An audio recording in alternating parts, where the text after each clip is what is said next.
Bonjour à toutes et à tous. Aujourd'hui, je vais vous parler de l'éradication de la polio. Cette histoire commence il y a 30 ans avec le projet de rayer de la surface du globe une maladie qui faisait alors des ravages, la poliomyélite. Et pour vous raconter cette histoire, je me trouve aujourd'hui à l'hôpital Raymond Poincaré à Garches en banlieue parisienne. Tout d'abord, il faut bien comprendre l'idée d'éradication. Ça veut dire qu'une maladie ou son agent pathogène a définitivement disparu de la surface de la Terre. Il n'y a donc plus ni malade ni virus dans l'environnement. Ça n'est arrivé qu'une seule fois, en 1977, avec la variole. Forte de succès, l'Assemblée mondiale de la santé a décidé de faire la même chose avec la polio en 88, et de fait, cette maladie semblait être le candidat idéal. Pourquoi? Eh bien tout simplement parce que la polio est une maladie extrêmement invalidante, sans traitement, et que jusque dans les années 80, elle touchait encore 300 000 personnes par an. Nous allons maintenant rencontrer le professeur Genet, qui est spécialiste de la polio ici. L'hôpital Raymond Poincaré de Garches a été construit pendant l'épidémie de la polio des années 50 et c'était un hôpital qui était déjà totalement intégratif puisque les enfants étaient pris en charge en internat et restaient ici, allaient à l'école, en rééducation, se faisaient opérer, enfin toute la prise en charge pendant des années. C'est quoi les symptômes de la polio? En phase aiguë, c'est comme un syndrome grippal au départ et une petite partie va faire une complication neurologique qui peut être très grave. Ils peuvent être complètement paralysés des 4 membres du tronc, parfois même ça peut toucher la sphère respiratoire et la déglutition. Et après cette phase aiguë, ils récupèrent une certaine partie de leur commande motrice, qui est très aléatoire. 2 polios ne se ressemblent pas, certains ont des atteintes très très frustres, ça ne se verrait pas si vous les voyez marcher dans la rue, et puis d'autres sont très très atteints. Et donc souvent ça touche un membre inférieur, 2 membres inférieurs, un bras, le tronc, etc. L'objectif d'éradication de la polio entraîne de fortes mobilisations, à la fois financières mais aussi opérationnelles. De grandes campagnes de vaccination sont mises en place partout dans le monde et elles sont facilitées par un vaccin oral, peu cher et facile à administrer. Et les résultats sont spectaculaires. Entre 1988 et le début des années 2000, le nombre de cas de polio a baissé de 99%. Aujourd'hui, la polio a presque disparu. Et justement, le problème se situe dans ce presque.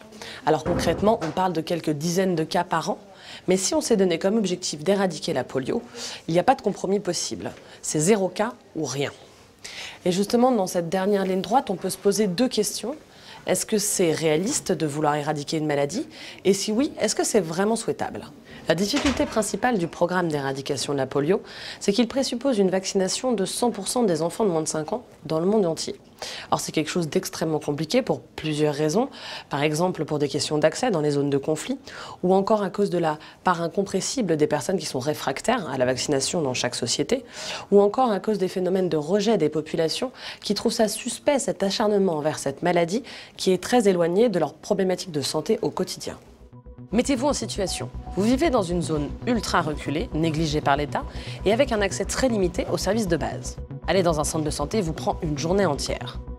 Et sur place, vous ne pourrez même pas avoir un vaccin contre la rougeole parce que le frigo est en panne et que l'infirmier qui n'a pas été payé depuis des mois n'est présent que quelques heures dans la journée. Votre enfant a de la fièvre, il présente des signes de malnutrition et vous repartez sans diagnostic ni traitement. Et puis un jour, pour la première fois de votre vie, vous voyez débarquer des agents de santé, envoyés par l'État, qui vaccinent vos enfants contre une maladie dont vous n'avez jamais entendu parler.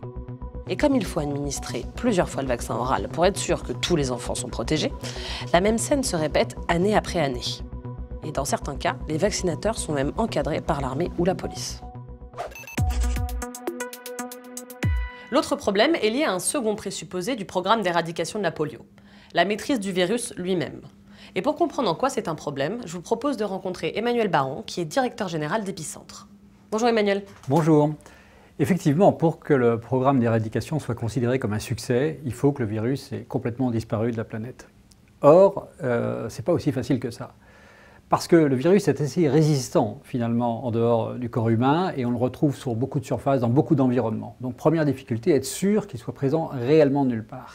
La deuxième difficulté, et alors là c'est le caillou dans la chaussure des éradicateurs, c'est que le vaccin lui-même, le vaccin oral, c'est que c'est un vaccin vivant, qu'on a certes atténué, et qui donc, quand il est distribué, est ingéré par les enfants, puis excrété, circule dans l'environnement. Et lorsque la couverture vaccinale est très faible, il va continuer à circuler au cours du temps, et il risque effectivement de muter.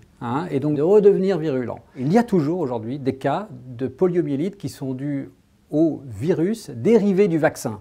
Et ça peut même survenir sur un mode épidémique dans plusieurs endroits. Donc si je résume, le principe même de l'éradication est basé sur l'hypothèse du contrôle total à la fois du comportement humain, mais aussi du virus. Mais comme ça ne fonctionne pas, eh bien de fait c'est devenu un horizon sans cesse repoussé. Merci à tous de nous avoir suivis et n'hésitez pas à partager cette vidéo sur les réseaux sociaux.